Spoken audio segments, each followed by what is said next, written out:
ശബരിമലയിലെ ദ്വാരപാലക ശില്പം തിരികെ സ്ഥാപിച്ചതിലും ദുരൂഹത. തിരികെ സ്ഥാപിക്കുന്ന ചടങ്ങിൽ നിന്ന് മുൻ തിരുവാഭരണ കമ്മീഷണർ ഒഴിവാക്കി. ദ്വാരപാലക ശില്പം സ്വർണം പൂശിയത് തിരുവാഭരണ കമ്മീഷണർ സാന്നിധ്യത്തിലാണ്. തന്നെ ഒഴിവാക്കിയതിൽ ദുരൂഹത ഉണ്ടാക്കാമെന്നാണ് മുൻ തിരുവാഭരണ കമ്മീഷണർ RG രാധാകൃഷ്ണൻ 24 പറഞ്ഞത്.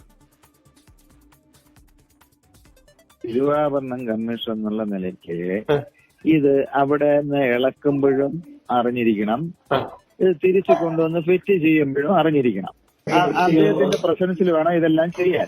ഇത് കൊണ്ടുപോകുന്നതിന് തിരുവാഭരണം കമ്മീഷന്റെ പ്രസൻസ് വേണമെന്നും അദ്ദേഹത്തിന്റെ പ്രസൻസിൽ തകിടുകൾ ഇളക്കി തൂക്കം നോക്കി ക്രമപ്രകാരം ആ ഓർഡറിന്റെ കാര്യമാണ് ഞാൻ ഈ പറയുന്നത്. അപ്പോ 19-ാം തീയതി ആണ് ഇളക്കിക്കൊണ്ട് പോകുന്നത്. അത് സ്വർണം പൂശുന്നതിന് തിരുവാഭരണം കമ്മീഷണർ സാന്നിധ്യം ഉണ്ടായിരിക്കണമെന്നും എന്നാൽ തിരിച്ചു കൊണ്ടുപോകുന്നതിന് അവിടെയുള്ള കുറെ ഉദ്യോഗസ്ഥന്മാരുടെ സാന്നിധ്യം മാത്രമാണ് അതിനകത്ത് പറഞ്ഞിരിക്കുന്നത്.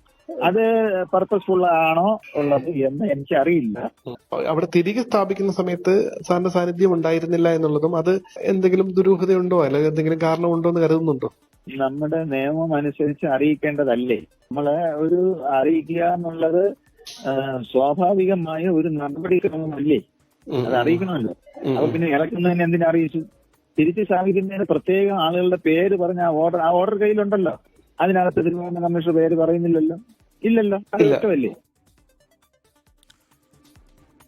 ലോകത്തെവിടെയായാലും ഏത് സമയത്തും 24 വാർത്തകളും ഓഗ്മെന്റഡ് റിയാലിറ്റി പാക്കേജുകളും എക്സ്പ്ലെയിനറുകളും വിശദമായി കാണാൻ ഞങ്ങളുടെ YouTube ചാനൽ നിങ്ങൾക്ക് സബ്സ്ക്രൈബ് ചെയ്യാം.